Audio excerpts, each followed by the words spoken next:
Alright guys, it's time to do Ikki's short story. My favorite narcissist. What happened from his point of view, I wonder?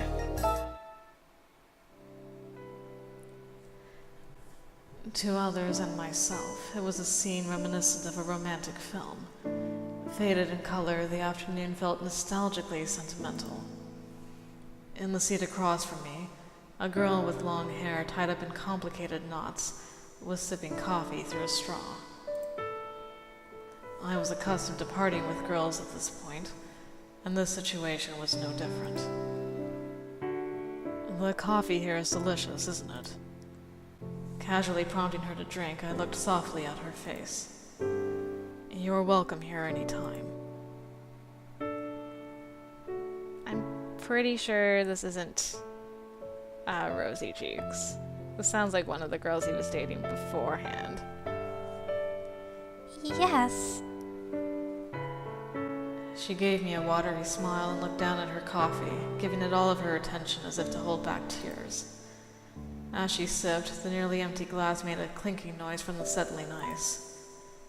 Embarrassed by the sound, her cheeks turned red, and I truly found it adorable. Despite that, there was no question in my mind that we would part. I did not have romantic feelings for her, though there was no question of her infatuation with me. Until today, we had experienced no problems in our relationship. From a bystander's view, it was surely a strange story. Furthermore, there are many others who wish to have a relationship with me, so to be bound to one person would be unfair. That was the reason I gave her. Even I think it's a selfish idea. It's a lonely existence, too. But there's never been a girl who has objected to my selfish reasoning. That's because I don't want to get killed by your crazy fan club. And so the cycle has continued, starting again every 3 months. The confession, the companionship, and the breakup. There was no room for any change of feelings on my part. There were times when they would leave with a smile, and times when they would cry. However, everything on my end was exactly the same each time. I spoke to her sympathetically. I suppose we should leave soon. Gently, I pulled the reluctant girl up onto her feet. I'll wait for you. She pulled out her purse, but I refused. Moments later, we stepped outside into the busy street. Amidst the sound of vehicles passing by outside the cafe, I smiled at her. I'll see you again. Take care. I was kind but definitive in saying those words, meaning we would no longer be in a special relationship the next time we met. She managed to force her trembling lips into a semblance of a smile. Yes, goodbye. Take care. I pushed back the dull pain I felt in my heart into the depths of my stomach. I couldn't say that I was lonely. It wasn't a word I was allowed. I was the one ending the relationship for my own convenience. A thought in my head resonated faintly, that I wasn't doing this because I wanted to. What an excuse. No matter my circumstances, I was the one who decided to take this path, and I was the one hurting her now, so the details of my circumstances were nothing but excuses. What more, somewhere within my true feelings, I was even blaming her.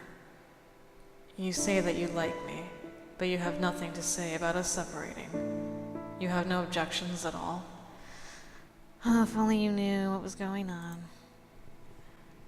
I admonished her with unreasonable criticism in my mind, even though I was the one breaking up with her for my own benefit.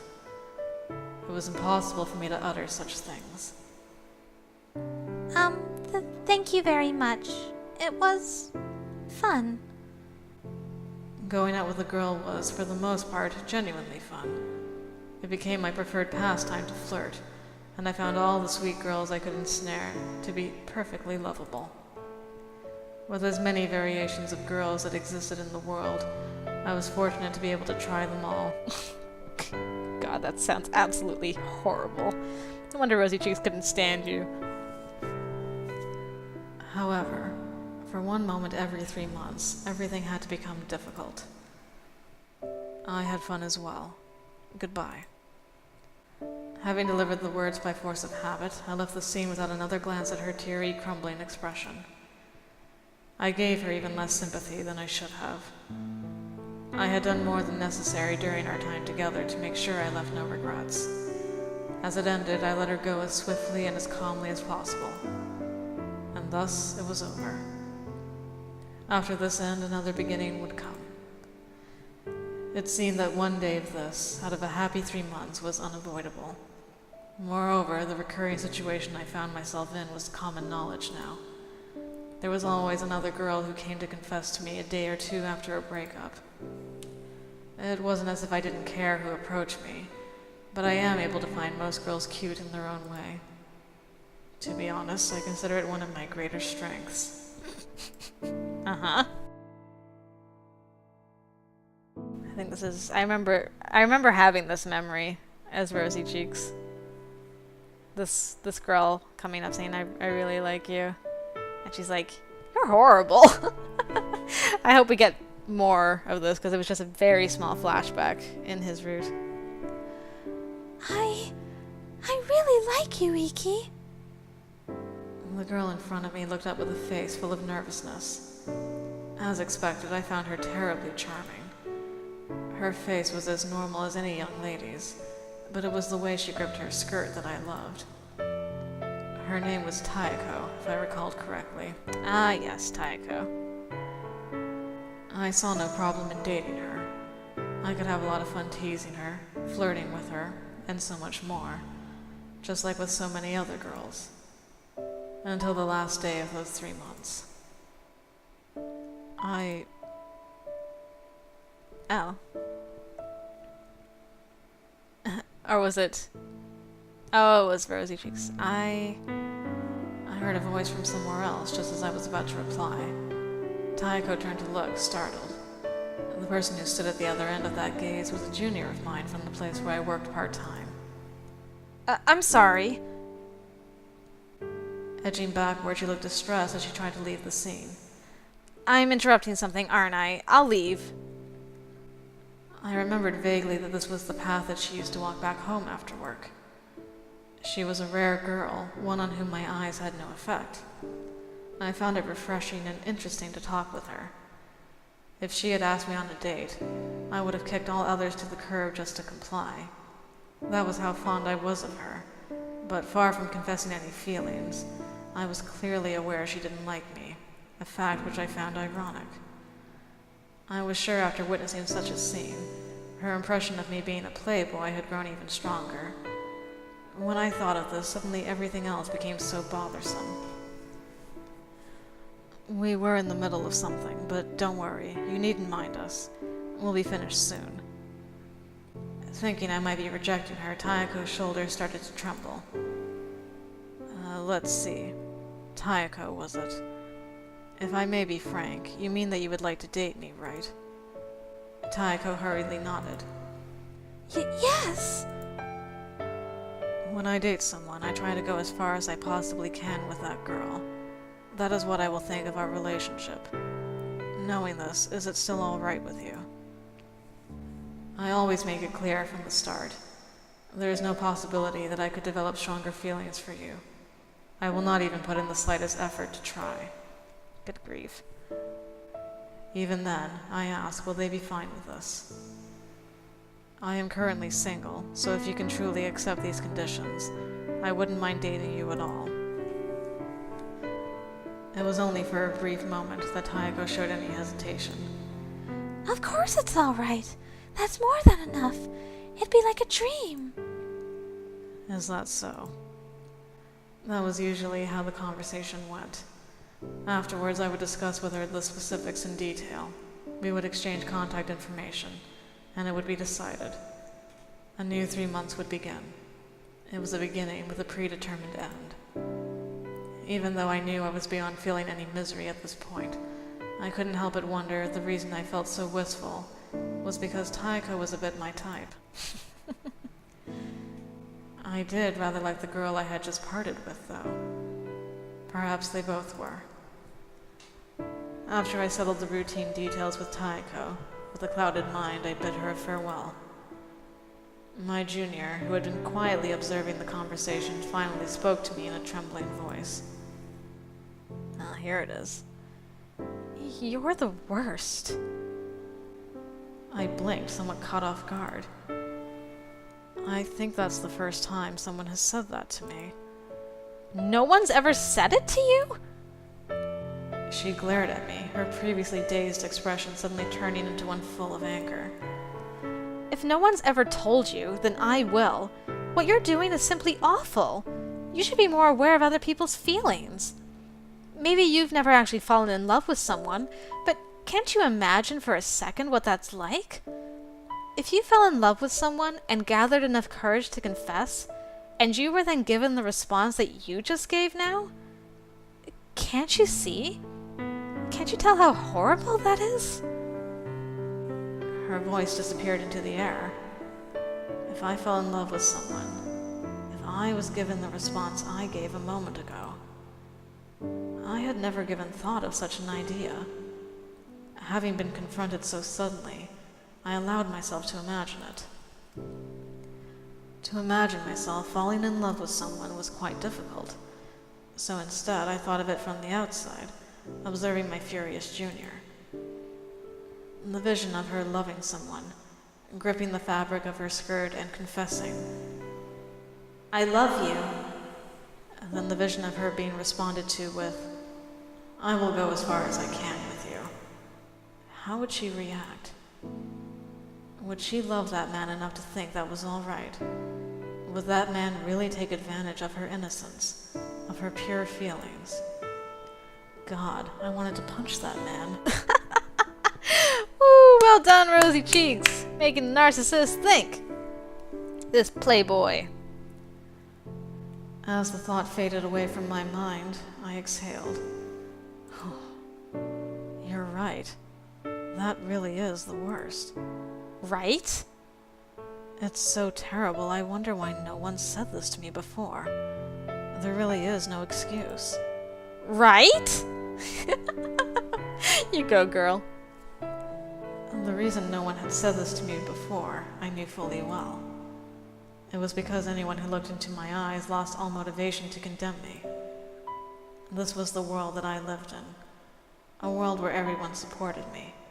A world where, even when I've done nothing, I'm praised.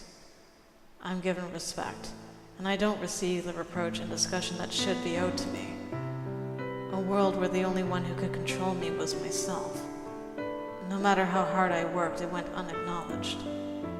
Because the flow of adoration was constant, there was no way of knowing whether a person truly recognized me. There was no opportunity for anyone to reproach me for a lack of effort. Those who did hate me and kept their distance would not go out of their way to denounce me. There were only a handful of people who would point out my flaws. She was one of those people. I really am the worst. You're right. It's exactly as you say. After laughing it off and readjusting the view of my own actions, I felt more and more deplorable. Even then, I thought, I have been trying to show that I cared about my partners through my actions. But such an excuse was weak when on the heels of the abuse I had directed at Taiko in my frustration. I hope that you understand now. Why wasn't it she that confessed to me? It was a foolish thought to have after having just accepted another girl's confession. If this girl were to confess to me, I would treasure her with all I had. I would fix all the flaws she brought up to me. I would die rather than do something she didn't like. I would probably become the ideal partner. But such a thing was impossible. She would never fall in love with a man who could handle a girl's heart in such a harsh manner. I'm sorry for being so rude just now. Oh, no, that was her. I'm sorry for being so rude just now. Not at all. I was truly the one at fault. I apologize for this unpleasant experience. It's okay. Well, I'll be leaving. Of course. Goodbye. As I bid her farewell, I felt the same painful reluctance that I usually felt when breaking up with a girlfriend after 3 months. Wow, she really had a strong effect on him. And when he did that trial period with her, he really did try to do all the things he said he would do if she would have confessed to him. And even then, it was him who confessed to her. Like, just give it a try. Maybe you'll see I'm not so bad because I'm going to do everything to make you like me. Maybe. I pushed down the urge to run after her and ask if she would be my girlfriend. The urge only subsided after I could no longer see her retreating figure. Ah, that's right, I'm Taeko's boyfriend now. Remembering the person that had just now become my girlfriend, I took my cell phone out of my pocket. Once I learned that I was in the wrong, all I could do was appreciate what I had at that moment. To ignore the confession I had just accepted and pine after another girl would make it difficult for her to ever like me. After 3 rings, I heard Taeko's voice, which already sounded nostalgic to me. I want to apologize about just now. You see, I want to take back that response I just gave. Well, why? Did I do something wrong? At Taeko's panicked words, I couldn't help but smile. It's all right. I find her cute. I can care for her. No, that's not what I meant. I don't want to take back the idea of us dating. I want to take back what I said about trying to go as far as I can with you. I won't let myself think that way anymore. I'm not sure how much I can do exactly, but from this point forward, I do want to treat you properly. What? Taeko fell silent from the other end of the phone. Was it my imagination that she was even more surprised now than when I had said such selfish things to her earlier? Well, for reasons of my own, I cannot take back the 3-month limit. The reason? Right, I should explain that as well. When are you free? Let's have a long talk. I want to learn more about you, too. This was the beginning. I don't know where the road will lead from here. My heart might wear down from the 3-month cycle, and I may have become too familiar with selfish relationships to the point that perhaps I wouldn't be able to care for her properly. Yet I wanted to become someone whom that girl would not despise. I would begin here first. I ended the call and returned my cell phone to my pocket, gazing regretfully in the direction she had left, and looked up at the sky. The spring sky was tinged a sweet violet blue, a sky I had seen time and time again, yet today I cherished it. I felt that this faded world was suddenly becoming more colorful. Woof. Owie. She really made him think, didn't she? She was just the punch in the face he needed, really. I do like you, Ikki, but you were pretty selfish. Oh my goodness. But, alright. Ikki's short story is done. That was an interesting look into his psyche. And now, time to move on to Kent, see what he has in store for us.